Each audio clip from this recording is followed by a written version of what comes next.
Welcome to Higher Purpose.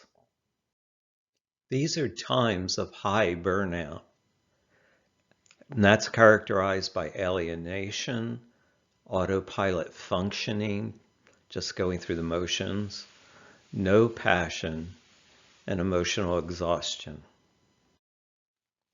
Now, these are what I think are the hidden causes of burnout. To be driven without purpose. That's almost obsessive. To function without meaning. So let's try an experiment in purpose. List 5 things that you stand for.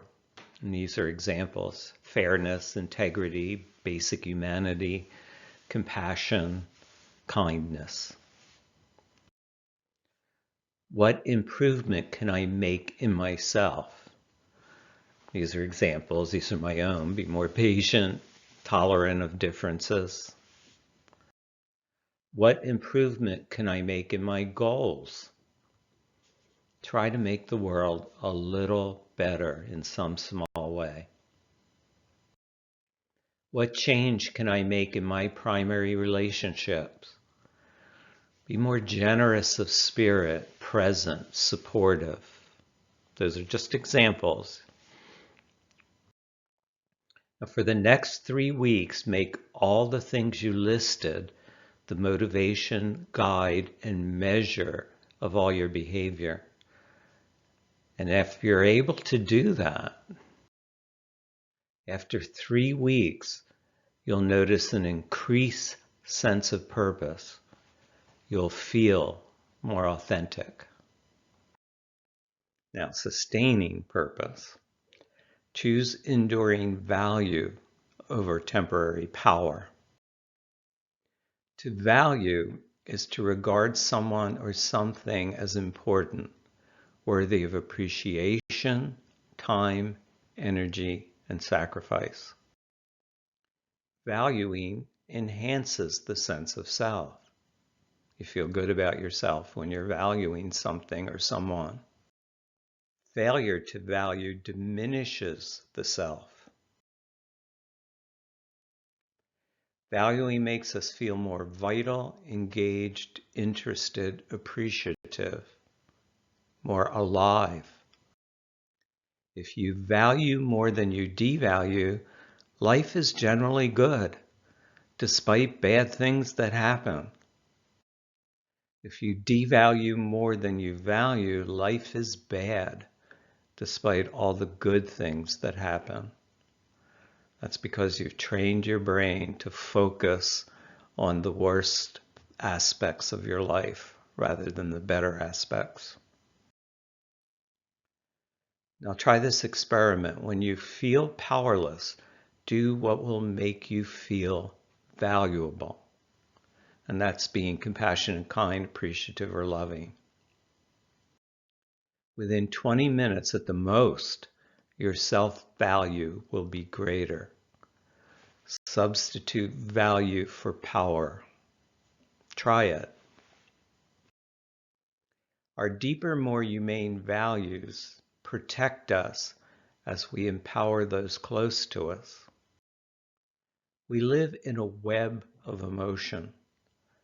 The only route to genuine self-value is to be kind, at least in thought, to others.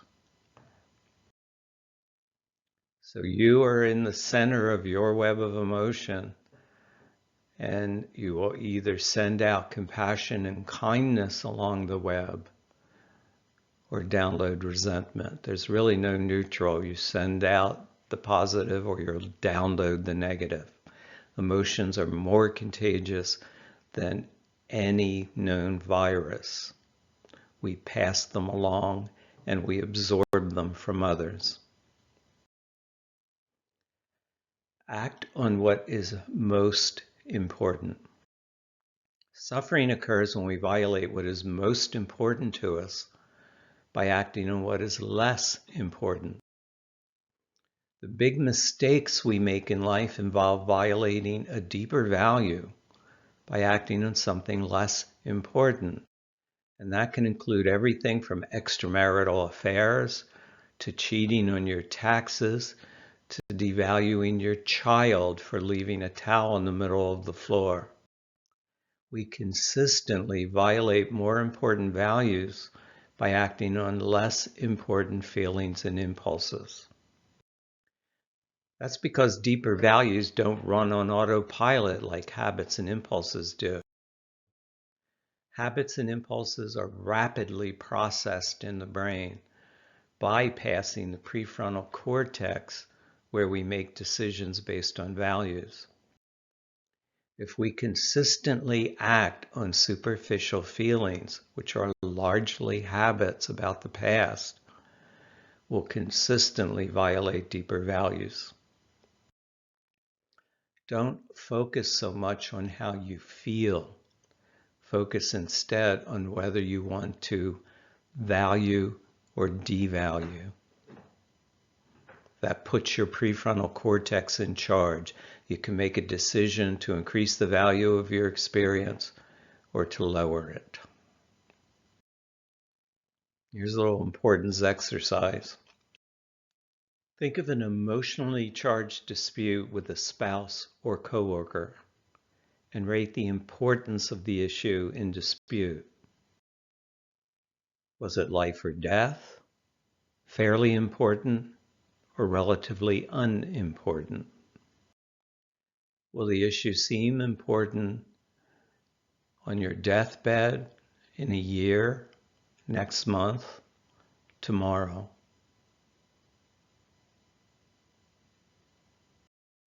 These are more important than the issue that caused the dispute.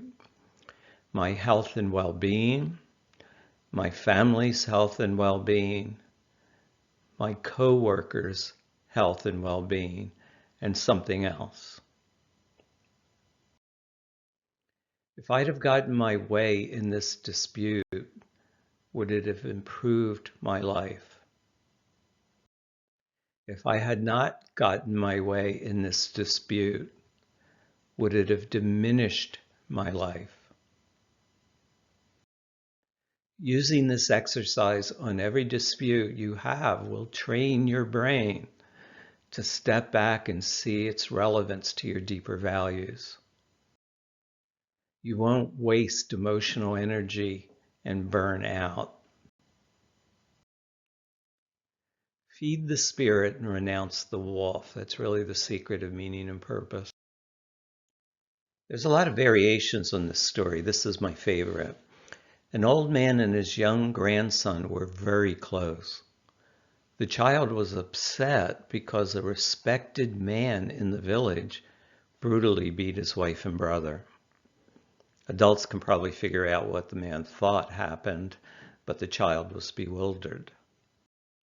The boy asked how this respected man could do such a bad thing. And the grandfather replied that we all have a wolf inside of us that can be brutal and cruel.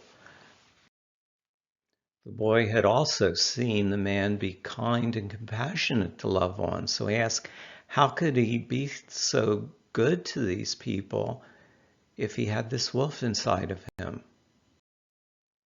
And the grandfather said he could do those wonderful things because we also have a spirit inside of us that can be kind and compassionate and caring and loving. And the wolf and the spirit are in constant conflict to see who will come out. So the little boy asks, well, which one comes out? Which one wins the conflict? Whichever one you feed. What feeds the wolf? Denying pain, your own and that of others, it makes us hard and aggressive. Behavior that violates your deeper values. Defending behavior that violates your deeper values. When we do that, it trains the brain that it's okay under some circumstances to let the wolf come out on the people you love. Now, how do we feed the spirit? Acknowledge pain with compassion, your own pain with self-compassion and that of others.